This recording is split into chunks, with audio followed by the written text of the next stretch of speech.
will be landing on the dashboard screen. Here we can see this date filter, which is by default set at 1 month.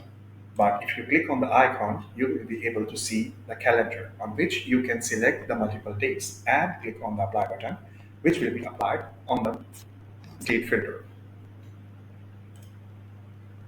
So by default, 1 month has been selected.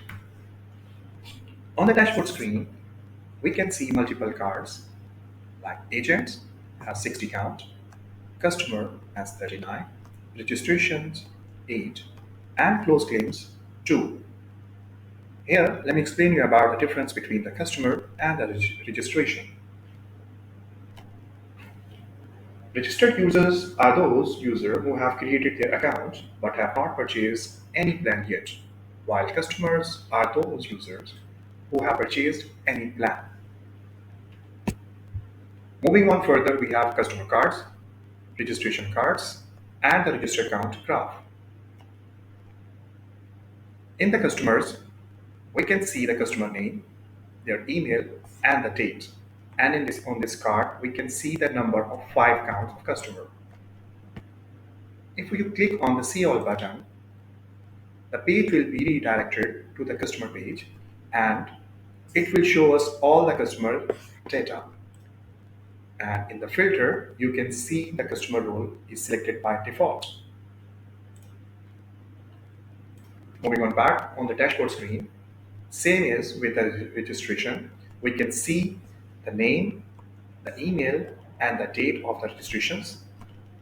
And there will be only 5 counts. If there will be more than 5 counts, you will be able to see the scroll bar here. And if you click on the See All button, which will be redirected to the customer page, on registration card, we can see the name, email, and the date. If you click on the See All button, the page will be redirected on the customer page. Here we can see all the registered customer data.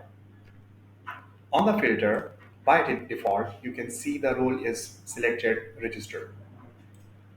Now moving on back on the dashboard screen, on the registered count graph, in this graph, we can see the registered count of the month applied. Here you can see on the date of 10/25/23, 23rd, the count is 2.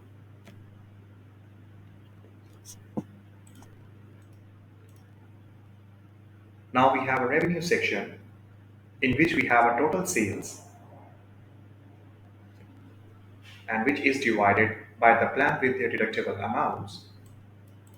And here we can see the arrow that shows the comparison of the sales of the specific plan with the previous month as we have applied the filter of 1 month.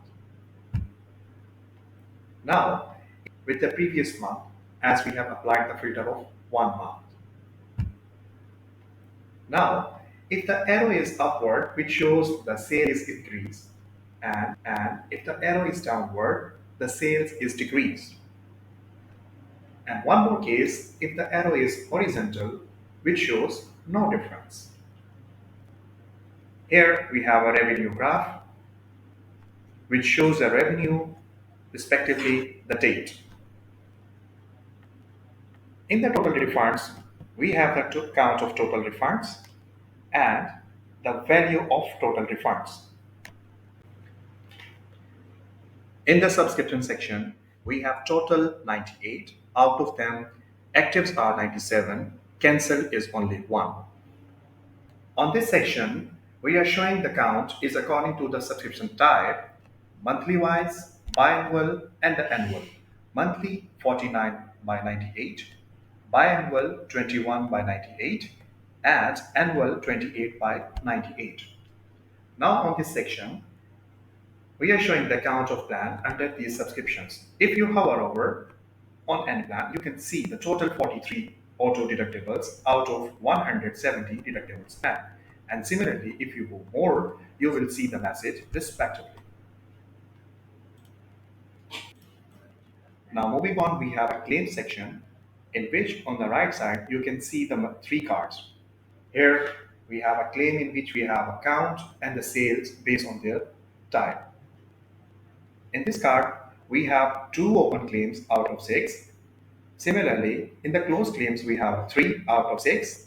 And in the cancelled claim, we have a 1 out of 6. Now the closed claims contain the sum of the rejected and the settled claim as well. And here is the amount of claim respectively. Here we can see the count of claim according to their plan's type. Like auto is 2, device 2, home 1, commercial 0, disaster 1. This was all about the dashboard.